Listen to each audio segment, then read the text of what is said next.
जब लोगों से मिलता हूं, जैसे ओल्डन डेज में हम में से बहुत सारे लोगों के अंदर एक फ्लटिश स्पिरिट थी। कई बार हम फ्लर्ट करते थे लोगों के साथ, मस्ती मस्ती में कुछ ऐसा बोलते थे कि एक फ्लटिश स्पिरिट थी। मैं आपको सच कहता हूं, मैं कई बार जब लोगों से मिलता हूं ना, मैं दूर से जान लेता हूं कि इस आदमी का परमेश्वर के साथ जीवन ठीक नहीं है। कई बार मैं जान लेता हूं, दूर से जान लेता हूं। एक भिखारी से आप मिलिए, उसको कभी भी अपने अंदर से स्मेल नहीं आएगी, वो हमेशा अपने आप को फ्रेश फील करता है। लेकिन आप उसके सामने जाओ, आपको बदबू आएगी, यार दूर हट। एक आत्मिक आदमी, बाइबल कहती है, वो परखा नहीं जाता, लेकिन वो सबको परख लेता है। मेरे भाइयों और बहनों, मैं आपको बताना चाहता हूं, हमने बहुत मीटिंग सुन ली, हमने बहुत प्रेयर्स की, हमने बहुत फास्टिंग्स की, हम लोगों ने seminar, deep walking with God seminars हमने सब सुने। मैं आपको बताता हूं, अब बारी कहां आके पहुंची है। अब बारी आके पहुंची है मरने की। मैं चाहता हूं, बोलो अपने बाजू वाले को, हंस के बोलो, मरना है भाई। हाँ, ऐसा नहीं रात को कुछ कर दो अपने आप को, आपका परिवार मुझे कॉल करेगा, क्या सिखाया था तूने आज। मरने का मतलब आप जानते हैं क्या होता है। आप और मैं सब एक जीवन लेके पैदा हुए हैं, जिसे इंग्लिश में कहते हैं एडमिक नेचर, आदम का स्वभाव। मैं आपको सच कहता हूं, अगर आप आज किसी को देख रहे हो ना कि कोई किसी से अच्छा बर्ताव कर रहा है, तो सिर्फ एक ही कारण से करता है। बहुत कम लोग होते हैं, मैं नहीं कहता हूं ऑल, लेकिन जो जिसके साथ अच्छा व्यवहार कर रहा है ना, मोस्ट ऑफ 90% उनका कोई काम फंसा हुआ है। बहुत कम लोग होते हैं, सिर्फ 10%, मैं नहीं बोलता हूं कि सब, लेकिन 10% लोग ही ऐसे होते हैं जिसका किसी में कोई काम नहीं फंसा है, फिर भी अच्छा चलते हैं। लेकिन अधिकतर लोग एक दूसरे के साथ इसीलिए जुड़ जाते हैं, अच्छा चलते हैं, क्योंकि कुछ स्वार्थ है। आप सोचो, पौलुस के पास तीतुस था, एपफ्रास था, तिमुथियुस था, सिलास था, लेकिन पौलुस सबको देख के फिलिप्पियों की कलीसिया को कहता है, मेरे पास कोई ऐसा सेवक नहीं है जो शुद्ध मन से तुम्हारी चिंता करे, क्योंकि सब अपने ही स्वार्थ की खोज में है, न कि मसीह यीशु की। पौलुस सबको देख के जानता था, ये इसको माइक चाहिए, ये इसको कांगो चाहिए, इसको इसको गिटार चाहिए, इसको इसको ये चाहिए, इसको ये चाहिए, सबको वो जानता था। पौलुस कहता था, तुम किसी, don't worry, I am not talking about Akash and Mayur. Hello brother, ये बेचारे बहुत अच्छे भाई हैं। कई बार मैं इनको मौका देता हूँ, फिर भी आगे नहीं आते। मैं इनकी बात नहीं कर रहा हूँ, लेकिन मैं आपको बता रहा हूँ कितना, अगर आप चर्च में अंदर ये बनना चाहते हैं कि कलीसिया में हर व्यक्ति मुझे ये जानना चाहिए कि मैं सबसे ज्यादा नम्र हूं। अभी तक स्टिल आपके अंदर सेल्फ है। दो मछलियां थी, पानी में तैर रही थी। एक ने दूसरे से पूछा, मम्मी हम हमेशा पानी में क्यों होते हैं? बोला, बेटा हम फिश हैं, सारे सेल्फिश ऊपर जमीन पे रहते हैं। सब ऊपर रहते हैं, अपन फिश हैं इसलिए हम अंदर रहते हैं। यू नो हमारे अंदर एक जीवन है जो हमेशा पैसों का प्रेम और लाइफ को स्टैंडर्ड करना है और लग्जरियस बनना है। मेरा घर सबसे बड़ा बनना चाहिए, मेरा नाम सबसे होना चाहिए। पौलुस कहता है, पौलुस नहीं, मैं क्रूस पे चढ़ चुका है। मैं, इंग्लिश में लिखा है आई कैपिटल, आप पढ़ना इंग्लिश बाइबल में, आई कैपिटल है, बड़ा है, आई क्रूसीफाई। इसलिए यूहन्ना कहता है, मैं घटूं वह बढ़े। वो कहता है, मैंने अपना नेचर इंप्रूव नहीं किया है, मैंने उसको क्रूस पे चढ़ा दिया है। अब मैं अपने स्वार्थ की खोज में नहीं हूं। कितने लोग ये बात जानते हैं कि आप सब नौकर हैं? हाँ जी। मैं हमेशा एक बात कहता हूं, और मैं चाहता हूं कि मैं ये बात आज एक बार फिर से दोहराऊं, कि जिन लोगों ने नहीं सुनी है, एटलीस्ट वो आज सुन लें। और मैं ये जो बात है ना, मोस्ट ऑफ टाइम मैं बोलता हूं, पर इसके लिए मुझे एक रुमाल चाहिए। रुमाल कोई ना खड़िया। हाँ, सुनिए।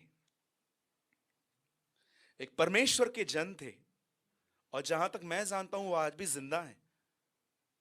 वो अपने कलीसिया में एक दिन 15 मिनट पहले आ गए, और आप जानते हैं उनके साथ क्या हुआ? जब वो अपने पुलपिट पे ऐसे खड़े थे, अब तक चर्च में कोई नहीं आया था, और जानते हैं उन्होंने क्या देखा? कि स्वर्ग से कोई नीचे उतरा, और उसके हाथ में एक नैपकिन था। और जब वो उसको देख रहे थे तो आंखें बंद कर रहे थे तो भी दिख रहा था, आंखें खोल के रखी थी तो भी उसको दिख रहा था। और उनके हाथ में एक नैपकिन था। उस आदमी ने जानते क्या किया? जितनी कुर्सियां पड़ी थी 200-250, उनको ऐसे झटकना स्टार्ट किया, सफाई करना उससे चालू की। और ये आदमी पूरा गीला हो गया, पूरा पसीना पसीना हो गया, ये कौन है? और जब पूरी चेयर साफ हो गई और ये इसको देख रहा था, वो आदमी इसके पुलपिट पे आया और ये हाथ रख के ऐसे खड़ा था। उसने कहा, साहब थोड़े हाथ उठा लो, मैं आपका पुलपिट भी साफ कर देता हूँ। और इसके पूरा बदन कांप रहा था, उसने पूरा पुलपिट साफ किया। और उसने पूछा, साहब आप कौन हो, क्या कर रहे हो? एंड ही सेड, तू मुझे नहीं जानता, आई एम जीसस, मैं यीशु मसीह हूं। आप जानते हैं वो आज भी नौकर है। उसको बोलो चंगा करने के लिए, चंगा करेगा।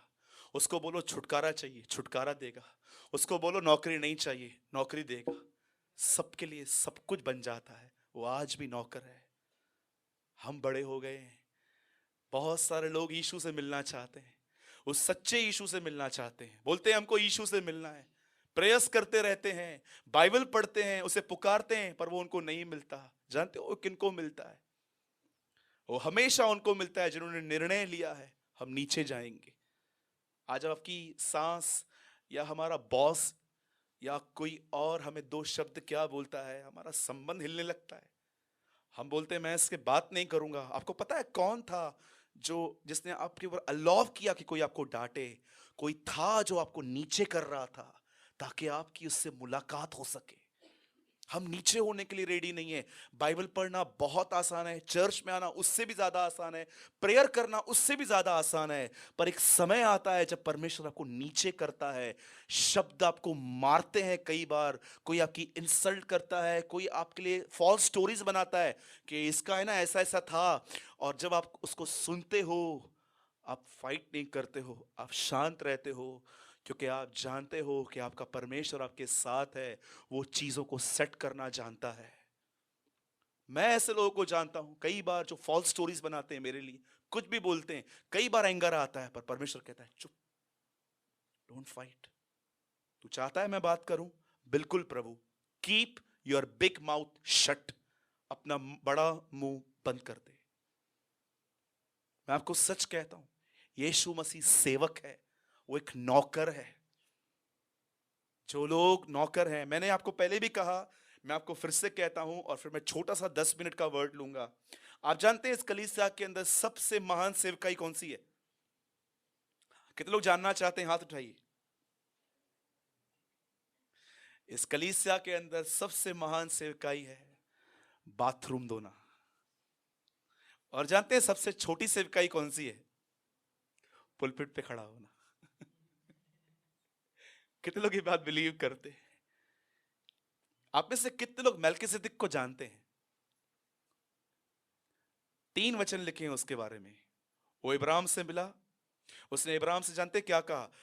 स्वर्ग और पृथ्वी के परमेश्वर की ओर से तू धन्य हो। और लिखा है 300 लोगों का खाना देके वहां से गुम हो गया। आप पूरे बाइबल में उसके लिए फिर कभी आपने पढ़ा है? कभी नहीं पढ़ोगे।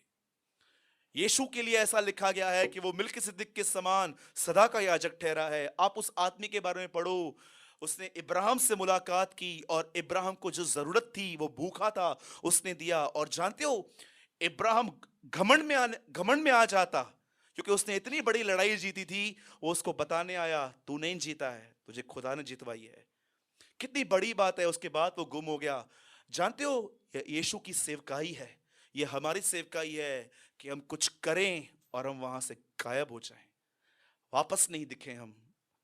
इसीलिए आप पढ़ते होंगे यीशु ने उन भेड़ों से क्या कहा? मैं भूखा था, तुमने मुझे खाना खिलाया, मैं प्यासा था, तुमने मुझे पिलाया। वो भीड़ कहती है, हमने ये कब किया? वो कहता है, तुमने जो इनके साथ किया। कितनी बड़ी बात है। जो भेड़ें थी उन्हें याद नहीं था कि उन्होंने किन किन के साथ भलाई की। आज जानते हो, हर्टिंग स्किनें होती हैं जो याद रखते हैं कि माँ एडो कुछ कहो मान, मुझे लाए कुछ भी ना कहो तुम। डू यू नो, आज बहुत सारी माएं देखो बच्चों को टोंट करती हैं, इतना बड़ा किया, इतना बड़ा, इतना बड़ा किया, तूने मेरे लिए क्या किया? एक आदमी दूसरे आदमी को कह रहा था, इतनी पैदा हुई थी मेरी बच्ची। तो मैंने बोला, अंकल हम लोग भी इतने ही पैदा हुए थे, इतने बड़े बड़े नहीं पैदा हुए थे। हम भी तो इतने ही पैदा हुए थे। यू नो क्यों? क्योंकि आप अपने अंदर अकाउंट रखते हो। मेरे भाइयों और बहनों, मैं आपके भले के लिए कह रहा हूं, आपके अच्छे के लिए कह रहा हूं। अब समय आ गया है कि हम नीचे गिरें और हम मरें। मरने का मतलब है छोटा बनना। कोई है जो निर्णय ले रहा है, ब्रदर आई एम रेडी? बोलने दो आज जिसको, आज के बाद जिससे मैं उत्तर नहीं दूंगा, आज के बाद शांत रहूंगा, परमेश्वर बात करेगा। आइए हम सब प्रभु का वचन खोलेंगे। अगर आप में से जिनके पास बाइबल है, बहुत ही सुंदर वचन आज प्रभु आपको देगा। और जिनके पास बाइबल है, हम सब खोलेंगे रोमियो की पत्री। मेरी गवाही है छोटी सी, मेरा आवाज ठीक हो गया। कल तक भी बरोबर नहीं था, लेकिन परमेश्वर महान है। आज 3 o'clock के बाद मैंने अपने अंदर एक अद्भुत रिकवरी देखी। ऐसे मेरा आवाज आ गया। तो कल तक तो मैं बोल नहीं पा रहा था, मुझे पेन हो रहा था, लेकिन खुदा का शुक्र है, उन्होंने मुझे चंगा किया। और उन भाइयों और बहनों का भी धन्यवाद जिन्होंने प्रेयर की। प्रभु आपको आशीष दे, आपको प्रतिफल दे, आमीन। यस, आइए कोई पढ़िए मेरे साथ 4:16 वचन।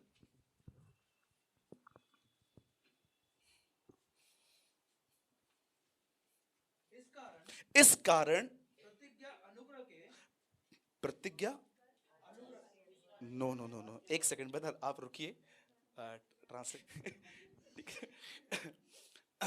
आइए सब यहां देखिए, यहां लिखा गया है कि प्रतिज्ञा जो जो प्रतिज्ञा जो है वो विश्वास पर आधारित है कि अनुग्रह की रीति पर हो। आइए मैं सबसे पहले आपसे एक सवाल पूछ के, बहुत छोटे में इसको एक्सप्लेन करके पूरा करूंगा। आप में से कितने लोग ये बात जानते हैं कि परमेश्वर इब्राहिम से बार बार मिलने क्यों आता था? उसका कारण क्या था? जिस किसी को पता है आप मुझे बताइए। Why God met Abraham so many times? वो उसका मित्र था, कोई और?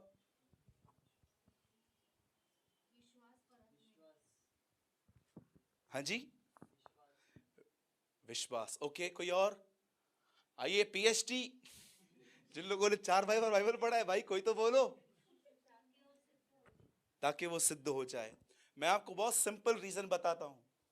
परमेश्वर इब्राहिम से बार बार एक ही बार मिलने आता था, वो रिमाइंड करवाने कि तुझे मेरी प्रतिज्ञा पर भरोसा करना चाहिए। डू यू नो, बहुत बार मैं आपको एक, अब जो मैं आपको बता रहा हूं उस पर ध्यान दीजिए। बाइबल कहती है एक समय था जब इब्राहिम चुना गया, तो वचन कहता है कि प्रभु ने उसे 3 प्रतिज्ञाएं की। एक थी कि मैं तुझे महान करूंगा, दूसरी बात मैं तुझे बेटा दूंगा, तीसरी बात मैं तेरे वंश को आशीष दूंगा। और जब परमेश्वर ने उसे प्रतिज्ञाएं दी, आप जानते हैं इब्राहिम बिल्कुल हमारी तरह था। वो कुछ टाइम तक वर्ड को होल्ड करता था, फिर बहुत सारी बातें उसके जिंदगी में ऐसी आती थी कि वो आहिस्ते आहिस्ते उसकी ग्रिप निकल जाती थी। और जानते हैं एक दिन क्या हुआ? जब इब्राहिम लगभग अपने विश्वास में डाउन हो चुका था, तब परमेश्वर ने उसके साथ एक दूसरी मुलाकात की। आपको मैं बताना चाहता हूं, परमेश्वर इब्राहिम से पूरे बाइबल में 3 या 4 बार मिला था। एक बार मेसोपोटामिया में, इराक में। दूसरी बार लिखा है कि जब उसे तारे दिखाए गए। तीसरी बार लिखा है कि वो एक ह्यूमन फ्लैश में आया। और चौथा आप देखोगे कि परमेश्वर ने उसे मोरिया पर्वत पे चौथी बार एक दर्शन दिया था। लेकिन आज जो मैं आपको बता रहा हूं, यह उसकी दूसरी मुलाकात है। आप जानते हैं एक दिन क्या हुआ? जब इब्राहिम लगभग अपने फेथ में डाउन हो चुका था, तब परमेश्वर उसके पास आता है और प्रभु उसे कहता है अपने घर से बाहर निकल। और जैसे इब्राहिम अपने घर से बाहर निकलता है, प्रभु उसे कहता है तारों को गिनना चालू कर। अब इब्राहिम जानता था कि ये पॉसिबल नहीं है कि मैं स्टार्स को गिनूं। मिलियन स्टार्स हैं ऊपर, इतने लाखों हैं, वो उनको नहीं गिन सकता था। और प्रभु से कहता है सुन, जो तारों को गिन पाएगा वही तेरे वंश को गिन पाएगा। आप ये सब बातें उत्पत्ति के 15 अध्याय में पढ़ सकते हैं। लेकिन 16 अध्याय के अंदर एक और वाक्य हुआ। जानते हो हुआ क्या? इब्राहिम ने वही गलती फिर से की कि इब्राहिम ने वापस वर्ड को छोड़ दिया। और इस बार वो सारा के पास गया और सारा ने उससे कहा परमेश्वर तो बच्चा दे नहीं रहा है, एक काम कर, हैगर के पास, हाजिरा के पास जा और वहां से एक बच्चा उत्पन्न कर। आप जानते हो इब्राहिम ने उसकी बात मान ली। और फिर उसके बाद परमेश्वर ने लगभग उसे कई साल छोड़ दिया, और जब इब्राहिम लगभग बहुत बूढ़ा हो गया, प्रभु उससे मिलने के लिए आया। मैं आपसे एक बात पूछना चाहता हूं, इब्राहिम के बार बार डाउन होने का कारण क्या था? आप पुराने नियम में देखोगे, परमेश्वर के जो लोग थे ना, वो constantly up and down experience में चलते थे। इब्राहिम को देखिए, कई बार वो बहुत स्ट्रांग था, कई बार वो बहुत कमजोर था। शिमशोन को देखो, एक तरफ वो लड़ता था, दूसरी तरफ किसी लड़की के साथ बैठकर अपने लूपहोल्स खोलता था। उसके बाद आप ये देखिए, एक जगह पे यहां पर आप देखेंगे, एलिया, एक समय था जब बाल के नबियों पे उसने आग गिराई। दूसरी जगह आप देखो, पेड़ के नीचे बैठ के प्रार्थना कर रहा था, मैं अपने लाइफ से फेड अप हो चुका हूं, प्रभु एक काम कर, मुझे उठा के ले चल। पर मैं आपसे एक बात पूछना चाहता हूं, आप पुराने नियम के लोगों को देखते हैं, वो constantly up down up down up down. पर मैं आपसे एक बात पूछना चाहता हूं, क्या आपने पौलुस को कभी डाउन देखा? क्या आपने कभी पतरस को देखा प्रेरित हुए काम की बात करना चाहता हूं? उन्होंने एक ऐसी बात लर्न की थी। आप जानते हो पुराना नियम, आप में से कोई मुझे बता सकता है कि इब्राहिम की लाइफ में कोई गोल था? क्या इब्राहिम ने कभी लिखा मैं निशाने की ओर दौड़ता चला आ रहा हूं? क्यों पौलुस ने लिखा कि मैं दौड़ता चला आ रहा हूं, दौड़ता चला आ रहा हूं? मैं लिखा है इंग्लिश में, आई प्रेस माई सेल्फ। वो कहता है मैंने अपने आप को प्रेस करना सीखा है। याद रखिएगा इस बात को, आप और मैं डाउन तभी होते हैं जब हमारी निगाहें खुदा के कलाम से दूर होती हैं। इस संसार में शैतान, शरीर, लोग, विचार, बहुत सारे लोग आएंगे। और आप जानते हैं इन दिनों के अंदर सबसे दुखद बात क्या है? परमेश्वर ने जिन चीजों का विश्वास कलीसिया में दिया था कि ये चीजें तुम्हारी हैं, वो निकल चुका है, और कुछ और चीजों का विश्वास उनके अंदर आ चुका है। मुझे बताइए, बाइबल के अंदर कहां प्रतिज्ञा है कि तुम्हें मर्सिडीज बेंज मिलेगी? मुझे बताओ, बाइबल में कहां प्रतिज्ञा है कि खुदा तुम्हें बहुत बड़ा घर देगा? मुझे बताओ, प्रभु के वचन में कहां लिखा है कि वो तुम्हें हर प्रकार की समस्या से निकालेगा? आप जानते हो आज का प्रॉब्लम क्या है? परमेश्वर ने प्रेरितों के द्वारा कलीसिया को जो विश्वास दिया था कि वह तुम्हें बदलेगा, वो तुम्हें पवित्र आत्मा से भरेगा, वो तुम्हें आशीष देगा, तुम्हारा परिवार उद्धार पाएगा, ये विश्वास पूरी तरह से निकल चुका है। और आज उन चीजों का विश्वास आ चुका है जो हम पवित्र शास्त्र में पढ़ते तक नहीं है। मैं आपसे पूछता हूं, आप में से कितने लोग हैं जो प्रतिज्ञाएं ढूंढते हैं, मेरा खानदान प्रभु में बचना चाहिए? आप में से कितने लोग हैं जो प्रतिज्ञाएं ढूंढते हैं कि प्रभु सर के बाल से लेके नाखून तक पवित्र आत्मा से भरना है? आप में से कितने लोग हैं जो प्रतिज्ञा ढूंढते हैं कि प्रभु भले ही आप मुझे स्टार मत बनाओ, पर मेरी जिंदगी की सारी कमी घटियां आप पूरी करो? मैं आपको सच कहता हूं, आज वो विश्वास जो चेलों ने दिया था वो लगभग गायब हो गया है। इसीलिए आप पतरस की पहली पत्री पढ़िए, दूसरी पत्री, वहां लिखा है, हे मेरे प्रिय बालकों, ये पत्र मैं उनके लिए लिखता हूं जिनके पास हमारे समान विश्वास है। कितने लोगों ने इस वचन को पढ़ा है? दूसरा पत्रस पढ़िए, पहला अध्याय, ये पत्र मैं उनके लिए लिखता हूं जिन्होंने यीशु मसीह की धार्मिकता के द्वारा हमारे समान बहुमूल्य विश्वास प्राप्त किया है। मैं आपको सच कहता हूं, जब मैं नया नया प्रभु में आया था, आप जानते हैं उन दिनों में ऐसा फेथ नहीं था। मैंने रियली देखा था, लोग कलीसिया में बैठ के अपने परिवारों के लिए रोते थे। मैं आपको सच कहता हूं, मैं 10 साल पहले जब बिलीव में आया, मैंने बहुत अच्छी कंडीशन देखी थी मसीहत की। लोग रोते थे कि प्रभु मुझे दान वरदानों से भर, मेरे कचरा निकाल। पर अब मैं इन दिनों में देखता हूं, एक ऐसा नरक के खड्डे का प्रचार आया है, कुछ ऐसी टीचिंग्स आई हैं जिन्होंने कलीसिया के अंदर से लगभग सब गायब कर दिया है कि कैसे यीशु के साथ जीना है, सिर्फ संसारिक चीजों के लिए प्रार्थना। आप देखिए यहां पर, मैं आपको बताना चाहता हूं कि इब्राहिम जो इब्राहिम था, उसे परमेश्वर ने प्रतिज्ञा दी थी, लेकिन वो उस प्रतिज्ञा को थामे हुए नहीं था। यह बात अलग है कि उसे यह बात सीखने में बहुत समय लगा। दाऊद कहता है, मैंने अपने मां के पेट में से ही तुझ पर भरोसा करना सीखा, रखा नहीं, सीखा। इसमें समय जाता है। मैं जानता हूं जो सुस्त लोग हैं वो उस वचन को ग्रहण कर भी नहीं पाएंगे, क्योंकि आज आप देखो लगभग 90% लोगों का जो बाइबल जो है ना, वो एकदम नया नया रहता है। Do you know? आज आप देखो, एक स्टडी करने वाले लोग होते हैं ना, जो पेन और नोट्स लेके बैठते हैं कि यार आज मैं कुछ पढ़ूंगा, खुदा मुझसे बात करेगा और इन बातों को मैं ग्रिप करके बैठा रहूंगा। अरे आप मजाक समझते हो? आपको कलाम मिला है,